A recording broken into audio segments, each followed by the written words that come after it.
તો પણ કઈ હોય નહીં તો શું કરું? તો હું તો ગાંઠિયા સાસે ખાઈ લઉં. તમે જોવો 7 દિવસની ખાટી સાઈઝ ખાય. આ એવી ખાટી સાસ કેમ?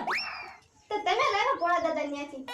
આ તો 6-7 દિનની ખાટી સાસ હોય એવી છે. હું આ ખાઈ ગયા હોય ને તો સીધા ગાંડા સાહેબની હોસ્પિટલમાં દાખલ થવું પડે.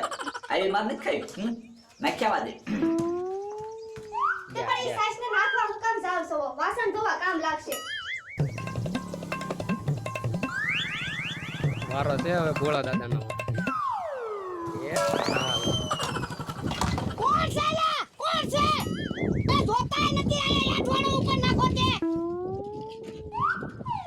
કેડો છે મારા નીકળે ખબર ન પડે. કોણ છે ને અંતાઈ ગયો? આખો બગાડી નાખ્યો મને. ખાટી પડસ છે. ખાટો ફોરવા મળ્યો. હવે મારે ગામમાં કેમ જાવું? મારો દી બગાડી નાખ્યો. કોણ છે લા?